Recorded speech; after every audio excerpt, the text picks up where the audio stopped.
The James Show Podcast. The big, beautiful bill is a big, beautiful done deal. All the debate about it. I mean, it's worthy to still debate the merits of it, but it's not like you're going to stop it from passing. It's already happened, and the drama was going down right before the James Show started. Now, as we speak, House Speaker Mike Johnson is talking to reporters about the big, beautiful bill and the vote and how it all went down. I mean, I guess we could cut over to that in a little bit, but let me explain to you a couple of the ugly details of when the sausage was made. And this wasn't even like an hour ago. When did I record this? Yeah, about an hour ago. So here's a little bit of how it goes on in real time. They have the scoreboard on the screen, and it just starts ticking up numbers. You have the Republicans, how many have said yay, how many have said nay, how many have not voted. Below that, it says Democrat, yay, nay, not voted. And this is a familiar screen to anyone who's ever dug into the process, because C-SPAN hasn't changed their graphics since 1988, I think. But with that being said, let me give you a little bit of the play-by-play as it was happening. One of the things we were watching is they could only afford to have 3 or 4, was it? I think it was 4 no votes. You could have 3 and it would still pass. So they were really watching, do we have any no votes in here? That's kind of the first thing you were watching on C-SPAN while the votes were being counted. On the Republican line, the nay vote. And you can see the far line, NV, not voted yet, not voting. So there's 27 Republicans left, 11 Democrats, if my eyes are correct. So the Republicans have the majority. If that nay vote stays at 1, it will pass. And it looks like it's Tom Massey out of Kentucky, who is that one nay vote so far. Chip Roy from Texas, Republican, often, critical of spending measures, has voted yes. Okay, so from my point of view, everyone who says you're fiscally conservative, everyone who says you want smaller government, you don't have a party. The Republicans just went out there and took a $2 trillion deficit and made it bigger, an annual deficit of $2 trillion with a T dollars, and they just made it bigger. The other side was upset that they cut too damn much. Really, they cut stuff? They made government bigger. Overall, there wasn't cuts.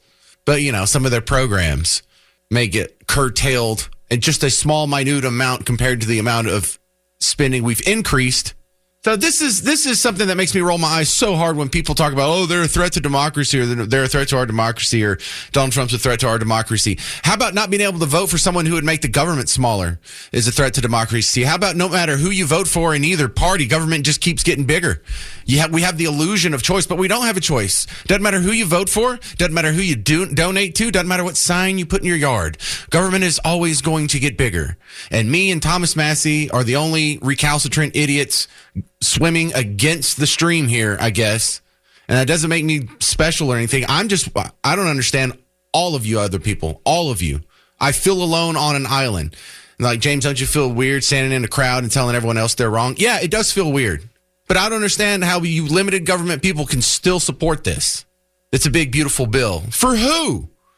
Most of what it did is just continue the last Joe Biden spending plan. And I'm tired of James, you got to compromise. You can't get everything you want. I never get anything I want. Never is the compromise for smaller government. If every time we, air quotes, make a compromise, governments get bigger, then one of you wouldn't make it a compromise. Maybe I make a compromise every damn time, and that's the problem. It's like, James, you're just ticked because you didn't win. No, this affects you. Because we keep growing government, because we keep growing the deficit, we all got a 25% pay cut in our standard of living over the last 5 years. Do you understand that? We got Elizabeth Warren and AOC that are worried about someone might miss a food stamp out there. How about everybody's groceries went up 25%? You can't say you care about the little guy and not care about that. Not care that you just gave everyone a 25% pay cut, and we're continuing that same trajectory, which means over the next 5 years, we're all going to get another 25% pay cut. You understand, if you made $100,000 starting in 2020 and we continue on this path, by the time you get to 2030, you will only be able to buy $50,000 worth of stuff with it. That's a pay cut. We're all getting a pay cut. I know you can't see it, but all this deficit spending, all this printing of money, all adding to the money supply, it's your pay cut. It is a cut in your standard of living. And for I hear all the time people scratching their head. They're like, I don't know, man. I can't seem to get ahead. You know, I work harder. I took up some extra shifts, worked some overtime, took on an extra client, took on a side job. I'm making more money than I ever have, and I can't barely seem to stay in front of my bills. That's right. Because if you made $100,000 5 years ago and you bite, scratched, and clawed, you got a promotion, you took on some extra clients, you got a side job, whatever, and now you're making $125,000, you're maintaining your standard of living. You're just treading water. This is why you can't get ahead. This is why poor people can't get ahead. This is why people of color or oppressed or marginalized or disenfranchised people, this is why they can't get ahead. You're too busy calling the other side Hitler to do a little bit of math and learn economics, and we all have to suffer for it. And a pox on both your houses. Unless you love government. If you love big government, then you've got to love the two-party system. If you love growing government, you've got to love the fact that no matter which party you vote for, the government's going to get bigger. The politicians on both sides of the aisle, Team Red and Team Blue, they are fighting, scratching, clawing every day to make sure government gets bigger. You have no reason to gripe. But for the rest of us, I don't understand why you're all just whistling, running right into a bandsaw of inflation, not insisting that we cut government. We didn't do it for Austin just a month ago. We didn't do it for D.C. now. This is choking you. Do you not realize this is choking you? This is choking all of us. And Thomas Massey is the only guy that's like, hey, maybe we need to get our fiscal house in order. We can't keep doing this forever. We can keep doing this for now. We can keep doing this for 5 years, maybe 10 years. But right up until like the Soviet Union collapsed, everyone was telling you everything's fine. They're a co-equal superpower. They're just as powerful as us. They can send people into space. They have intercontinental ballistic missiles. They're tinkering with this new thing called the internet too. And then months away, they collapse. Why? Economics. This stuff right here that everyone's okay. $2 trillion deficits. Why not make it bigger? We're going to pay the bill. Unless you pass away in the next 5 to 10 years, we're going to pay the bill. And it's even more devious if you are going to pass away in the next 5 to 10 years, because you're going to get your share of all the goodies and all the handouts and all the redistribution, and you're going to stick your kids and grandkids and great-grandkids with the bill. And they're going to have to be treading water while holding a brick, thanks to you. It's a done deal now. I was listening to Speaker of the House Mike Johnson's press conference explaining, what happened here, and it's just a bunch of nerdy parliamentary stuff. Would administer the new laws. And so there was a process there for a couple of days where we allowed that time for them to explore all that, to talk with leaders in the administration. All right, I almost fell asleep just listening to that. It's really boring. So I'll say it in a way that's more entertaining here. We're going to lesser evil ourselves right into bankruptcy, y'all. Lesser of the two evils seems to be the mantra for our entire life. And we're just going to ride that all the way into an economic grave. Congrats. Status quo. And I don't know who I'm madder at today, because the Democrats are just ridiculous, off the charts, exaggerating. People are going to die. No, people aren't going to die. No, Elizabeth Warren said people are going to die, so I'm not making it up. Okay. So the Republicans keep working on this bill, and it keeps changing. And it keeps getting worse. So the latest, based on what they've done, is that about 17 million people will lose their access to health care. And just so everybody understands about this, who we're talking about your cousin's baby. Yeah, it's the same thing they were saying about USAID. The cuts to USAID, we've already had 300,000 people die. Oh, really? Name one. That's how we work. We just have to spin ourselves into oblivion, or people are going to die. What an intellectual shortcut that is. Now, you don't even have to think about, if people are going to die, then I guess socialism is better than capitalism. We haven't learned the lesson of the last 100 years. The best people to watch in a situation like this is people that try and be neutral. And see as how I absolutely detest both of our national parties. I kind of fit that bill. But C-SPAN actually tries to walk the line halfway between Democrat and Republican. So I was watching them, because while they were waiting for the final vote to come in, they were taking some calls, and they got them from both sides here. Check this one out.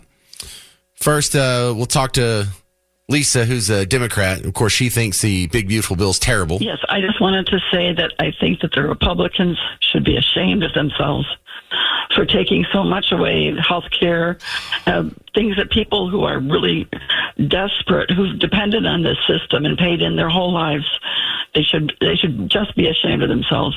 And Jesus says that whatever you do to the least of these, that you do to me.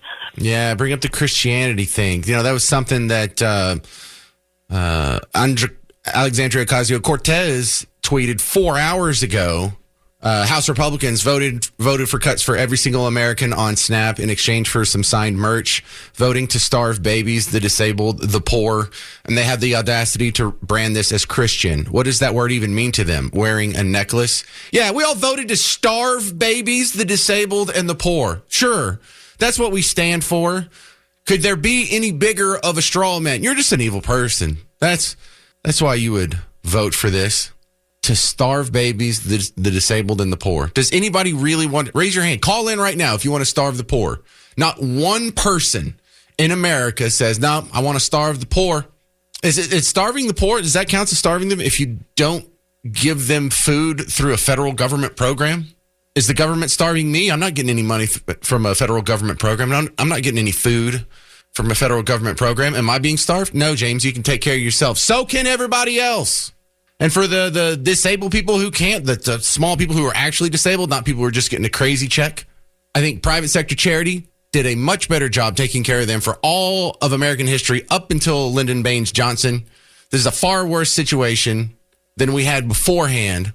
And that's one of the big drivers. Once we put charity in the hands of government, it got really expensive, didn't it? Once we put medicine in the hands of government, it got really expensive. Once we put education in the hands of government, it got real expensive, didn't it? Well, this doesn't turn hardly any of that around. This is an unacceptable bill because it grows government. And we have people who are griping because it didn't grow government enough. And then they're going to play the Christian card on top of that. Here's Della. I dislike, generally, speaking in generalities, but I'm going to paint the Republicans with a broad stroke. They seem to all be cruel and uncaring of the average American. This bill is for the rich. They are taking so much away from the average American.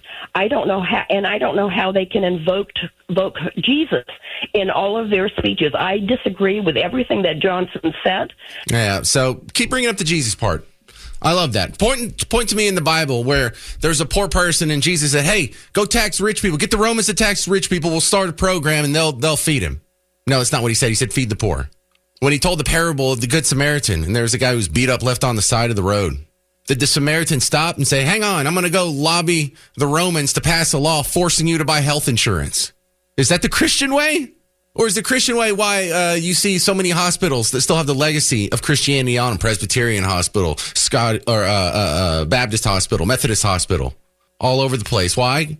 Because Christians used to take care of that. But we took that away from the private sector. We gave it to government. And now we have a mess that's worse than what we had before.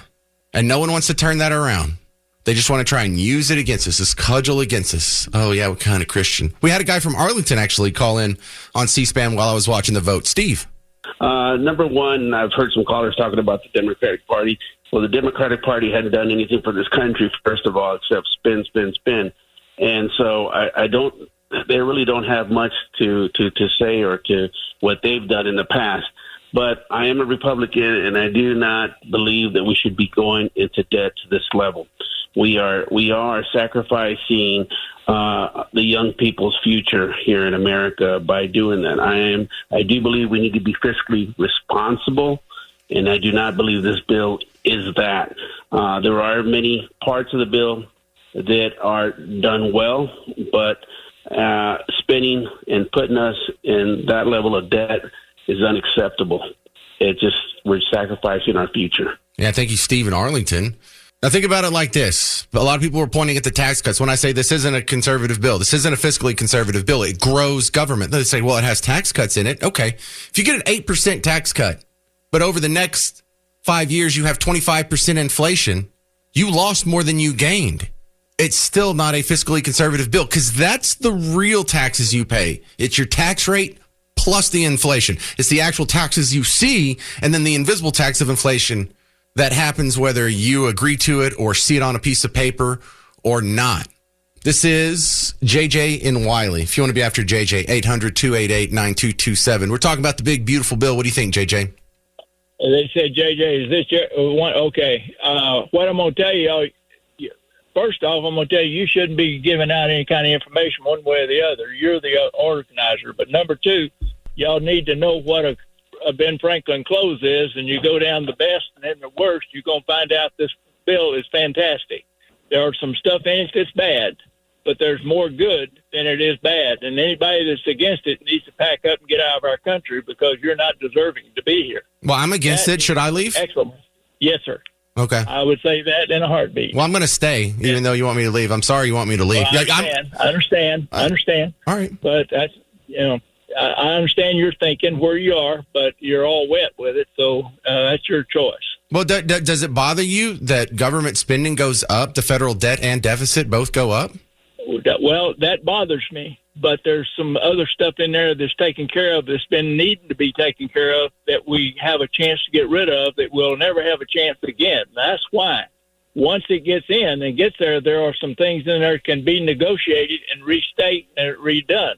That's why I called Ron Johnson and told him, I said, you got to vote for it because the basic side, if you don't, you're a traitor to the country. Because what you have is that you can take care of some other stuff later to fix. But you can't redo what we're getting rid of.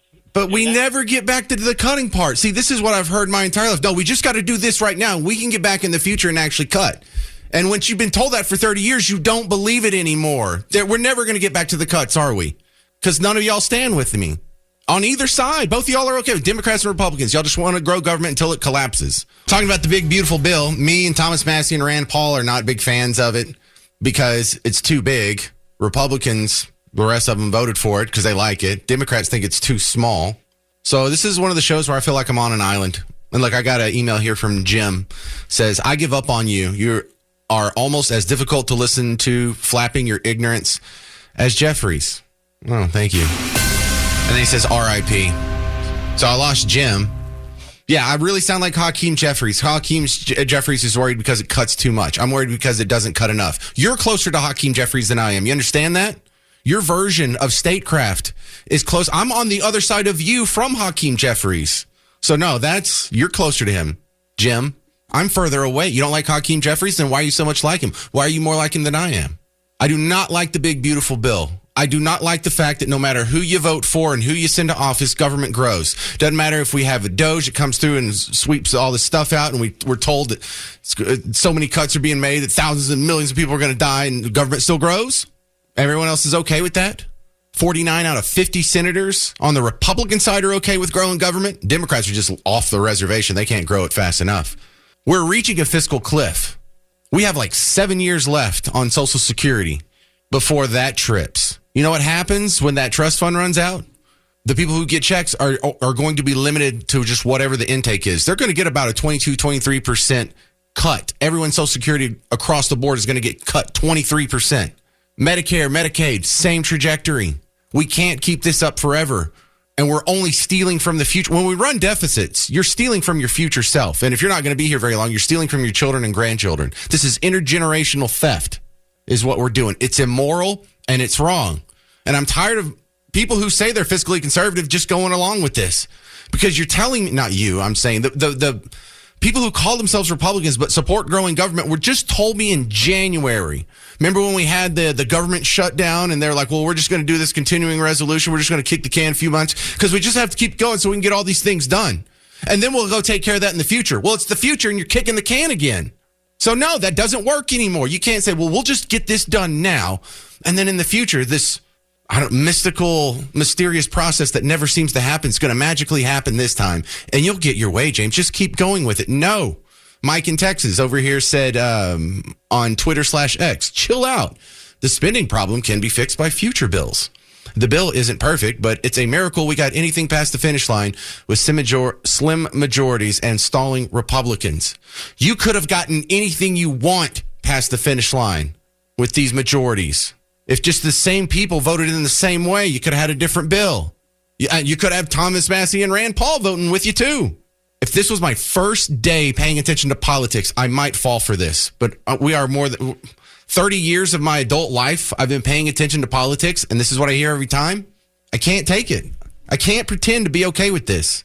I know it's not good for the show either. I know I have a lot of Republicans and a lot of pro-Trump people out there who I'm turning off right now. And I'm willing to risk that, to be honest with you. I like Trump too. I just don't like growing government. I can do both. I'm not a traitor either. Don't try and kick me out the country because I don't want it to be bankrupt. Terry and Allen, you're on WBAP. Yeah, James, I understand that we need to have a balanced budget. But the thing is, you can't take it from $3 trillion deficit or whatever it is and $33 million debt down to zero in one fiscal Of course you can. term. Of course you can. You of course you can. No, well, not the national debt. That'd But bring a total economic collapse to this country, and the Democrats the Democrats, the socialists, and the communists would be in control of this country forever. Our children and grandchildren would be socialists and communists if Trump lets this economy collapse so that he can balance the budget in one fiscal term. Yeah, but Terry, history says the opposite's true. The more you grow government, the more you get over your skis with social programs and debt, the more likely your kids and grandkids are going to fall and be socialists and communists. What happened in Venezuela? Did they turn to socialism and end up with a bigger or smaller government? Did they get to socialism by shrinking their government, or did they get to socialism after growing their government? The history says the exact opposite of what you just claimed you're concerned about, sir. Well, point to a time in history where we had a $33 trillion deficit and we reduced it to zero in one fiscal term. Point to that date in history. Well, that's impossible because no one's had a third. It never happened, James. It never has happened. Okay, let me tell you this, Terry. Going from the beginning, and this is the biggest step that we've ever taken toward fiscal responsibility. JJ, hey, and you guys Terry, are fighting it. Terry, I got some good news for you. They're actually first off, there's not a historical precedent where anyone's ever run up this amount of debt, but we have had giant debts in the past, and we have paid them all off in one fell swoop. Did you know J.P. Morgan paid off the national debt in the 1800s? Well, we don't have anybody like J.P. Morgan He doesn't know. And that's okay. He's just going down this path, and he's making some emotional claims there. So we can't cut government. We can't balance the budget, or it'll collapse, and we'll all end up in communism. I don't think that's a rational economic argument, but I appreciate the attempt. Boots in McKinney, you're on WBAP. Go. With you, and just for the gentleman and Alan, I believe you were referring to the deficit, not the entire debt. We know what he was talking about. Yeah. So 2 points. One, I'm furious as normal and not surprised, particularly at Senate Republicans, for pumping this thing up worse, craven cowardice. John Cornyn, if you're out there listening, once again, selling us down the river. When we had when you're right on sheer votes, it has been the chance. If Republicans closed ranks all across the board, we could have done a lot better. Second point, I'd just like to point out to Democrats out there, I don't want to hear Democrats use the words cruel or Christianity again, ever. And I know that's a harsh statement, but I don't want to hear about cruelty or Christianity in reference to Republicans when the Democrat Party has overseen the largest genocide of unborn babies in the history of the world and still advocates for transgender mutilation. I just can't stomach that. That's, don't wave the morality flag at me as a conservative or a Republican when you're standing on, Bro, I'm not concerned about morality right now. I'm concerned about economics. I'm concerned about whether we have abortions or not. If we don't get this debt under control, we're going to collapse. How did the Soviet Union fall in the early 90s? It wasn't a military intervention. It wasn't because they aborted too many babies. It's because they couldn't afford it anymore. Same reason the Ottoman Empire fell, British Empire fell, Spanish Empire, Roman Empire. This is how empires fall. You either get run over by the next military that's bigger than you because they have a better economy, or you just self-implode with a self-made economic collapse in the same way we're doing now. Rome did this. They went from a gold standard to a fiat currency, and they inflated their currency to where it was worthless tokens that people threw around. They had 2/3 of the city of Rome on the grain dole, food stamps, when the Goths came and knocked it over in 410. I know you probably disagree with me too. I don't like the big, beautiful bill, and not for the same reasons the Democrats don't like it. Oh, look at all these cuts. Oh, the 11 million people are going to lose their access to health care. Well, I wish it was all of them. Were you trying to make me like the bill?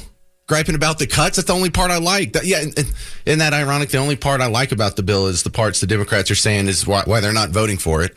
But I'm just mind blown because over and over, and now almost 23 years of being on talk radio, I have people who say they want limited government, people who say they're fiscally conservative, and they go out and they castigate me for wanting a balanced budget. I don't understand these people. I don't understand it. And I'm getting tore up from the floor up over here. If you've never emailed me before and you want to tell me how sorry I am, James at WBAP.com. My next guest, she might be beating me up too, Raven Harrison, regular guest on the show. You can check out our website, ravenharrison.com. Your thoughts on the big, beautiful bill passing? I think, and I would never beat you up, James. I can't do it to you. But I can tell you that I understand where your frustration comes from. It's rooted in something very, very serious, which is we have to head that way. But my mom always used to say, you can't save money when you're in debt. And what I feel like I would look at this is not a perfect bill. It's just not. But I feel like we got to put the biggest fires out first before we can get to fiscal responsibility.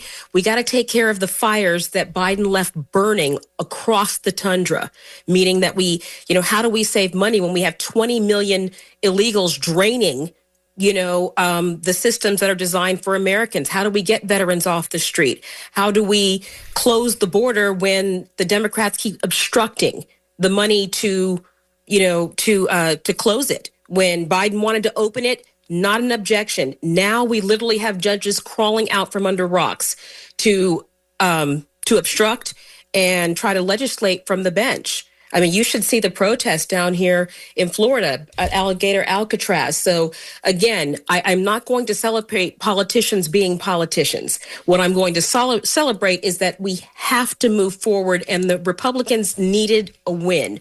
We needed to show that we could get behind President Trump and get it done, because that's one thing we have not been able to do. We always fall short. Our bills don't get through. We don't get the support, and then we wind up kicking the can down the road. So a lot of work to be done, a lot of changes that need to be made, but it's a good start. When do we ever shrink government? You wait for me to get there. That's the next step. So again, we have done this, but we have to do all of that. But part of it started with codifying the Doge cuts. And you're right, James.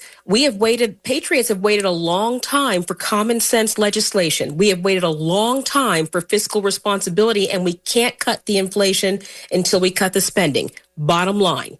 But again, we have to just remind ourselves that we inherited this dumpster fire from the previous administration, and these fires have to be put out.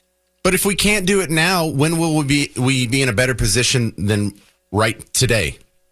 Well, I would argue that when I get to Congress, we'll be in a better position, but it's going to take more than this. We just barely got this across the line, and that's part of the problem. Wait, but Raven, we've been over here. We have a couple guys that are actually in my position voting against this bill because it grows government, and they want government to shrink or at least stop growing, and they're over here getting beat up. In fact, I've got Rick sending me an email saying Massey and Fitzpatrick will be looking for a new job soon. Go back to playing your game show segments, Rick and McKinney. Thanks, Rick. Thanks. So we do have people that want smaller government, and they're being treated like pariahs. But I think those people want it too. I want small government. That's what the founding fathers said, limited government and fiscal responsibility. But we don't have that. We've got to get it back under control. We've got to put out the hottest fires first. So that's what I would say to that. And those who are obstructing, and again, that's part of the problem is, James, is we couldn't, what's the alternative? The alternative would have been to hand it over to the Democrats and say, here. How do you hand it over to the Democrats? They can't pass anything without us. Oh, they've been passing things for the last 4 years. I mean, I've been sitting and writing shot while illegals got all the Medicaid. We have majorities in both houses. They can't pass anything without Republicans. They can't pass anything. And we have the majority, and we can't pass anything without a couple of people joining their side. That's what has to change. That's what has to change. We have to shrink the government by getting the career politicians out. That's how we fix that. But you shouldn't be beat up. We're patriots. You know, we have rescissions and things left that we can still enact, but we got to use what we have. We got to play the hand that we are had, but you are not wrong for wanting these things. We all want it. It's just in what order and how fast are we going to get them? I've heard that for 30 years, though. Like, we've just got to do this now, and we'll get to the cuts later. We just got to pass this now. We just got to get a win now, and we'll get the cuts later. And after 30 years of that, I'm like, no, I want the cuts now, and you're not getting my vote or my support, or I'm not even going to say nice things about the big, beautiful bill until we get that. So that's where I'm at. I've been burned too many times with this stuff. to you, James, the people who are saying that we got to do this, do they ever do it? But these people remain in office. I mean, I'm not going to say anything. So we got a negative or primary out positive. everybody but Massey and Rand Paul. Well, it depends on how you look at it. 'Cause I'm Massey down has for never that. passed a bill. Well, I mean, does that matter to you? Well, considering who the rest of the Republicans are, I that's probably a badge of honor for him. All right, thank you very much, Raven. We're just out of time here. RavenHarrison.com is her website. She's running for office, running for Congress. So if you're looking for someone to donate to, start with her. She's awesome, and she's a regular guest and a good friend of the show. The James Show Podcast.